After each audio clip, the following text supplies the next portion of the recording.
السلام علیکم ورحمۃ اللہ وبرکاتہ۔ کیسے ناظرین اور سامعین، امید ہے کہ آپ خیریت و عافیت سے ہوں گے۔ اللہ تعالیٰ آپ کو دونوں جہاں میں خوشیاں عطا فرمائے۔ مہنگائی کے اس ہوش ربا دور میں، جبکہ مہنگائی کی واہی تباہی اس قدر مچی ہوئی ہے، کیا امیر کیا غریب، سب مہنگائی کے اس بھوت سے پریشان ہیں۔ مہنگائی آخر یہ کیوں ہوتی ہے؟ اس قدر مہنگائی کیوں بڑھ رہی ہے؟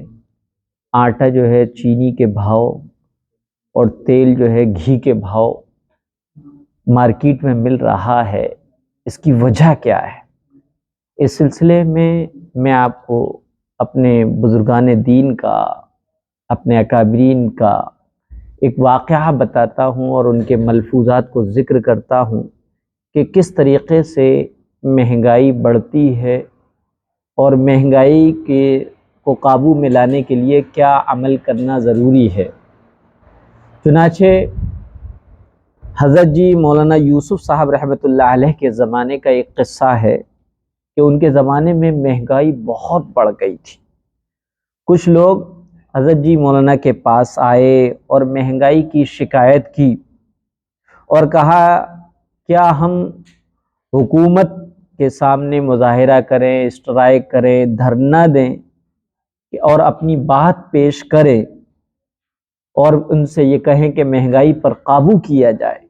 تو حضرت جی مولانا یوسف صاحب رحمۃ اللہ علیہ نے ان سے فرمایا مظاہرہ کرنا، اسٹرائک اور دھرنے دینا یہ اہل باطل کا طریقہ ہے۔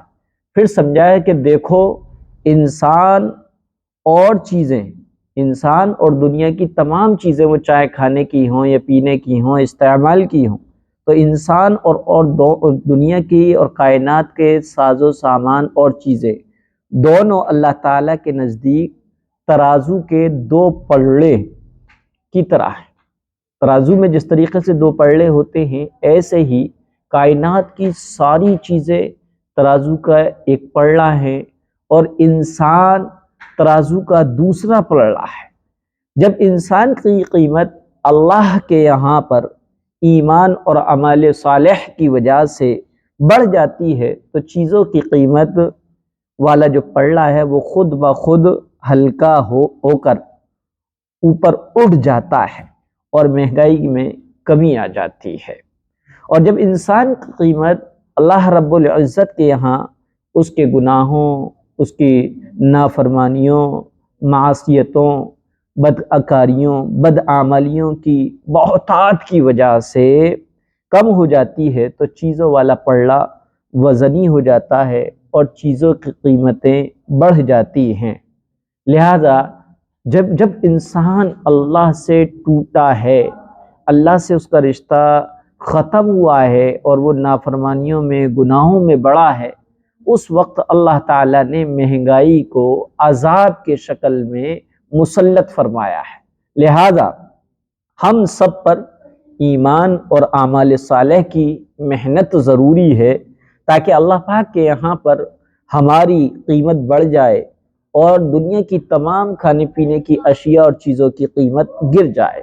پھر فرمایا حضرت جی مولانا یوسف رحمۃ اللہ علیہ نے کہ لوگ فقر، غربت اور تنگی سے ڈرتے ہیں، حالانکہ یہ شیطان کا کام ہے۔ قرآن کریم میں فرمایا الشیطان یعدکم الفقر، کہ شیطان تم کو فقر اور غربت اور فاقہ کشی سے ڈراتا ہے، اس لیے تم لوگ جانے انجانے میں شیطانی لشکر اور اس کے ایجنٹ بن رہے ہو۔ اگر ہمیں بھی جو ہے مہنگائی کا بھوت ستا رہا ہے، مہنگائی کی فکر روز بروز زیادہ ہو رہی ہے، تو گویا کہ ہم نے شیطانی مشن کا حصہ بن کر شیطانی لشکر کے ہم ایجنٹ بن رہے ہیں۔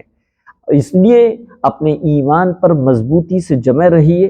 اللہ کی قسم، اگر کسی کی روزی سمندر کی گہرائیوں میں کسی بند پتھر میں بھی ہوگی تو اللہ تبارک و تعالی اس پتھر کو پھاڑ دے گا اور اس کا رزق جس کا نصیب تھا، جس کا نام لکھا تھا، اس کو پہنچا کر رہے گا۔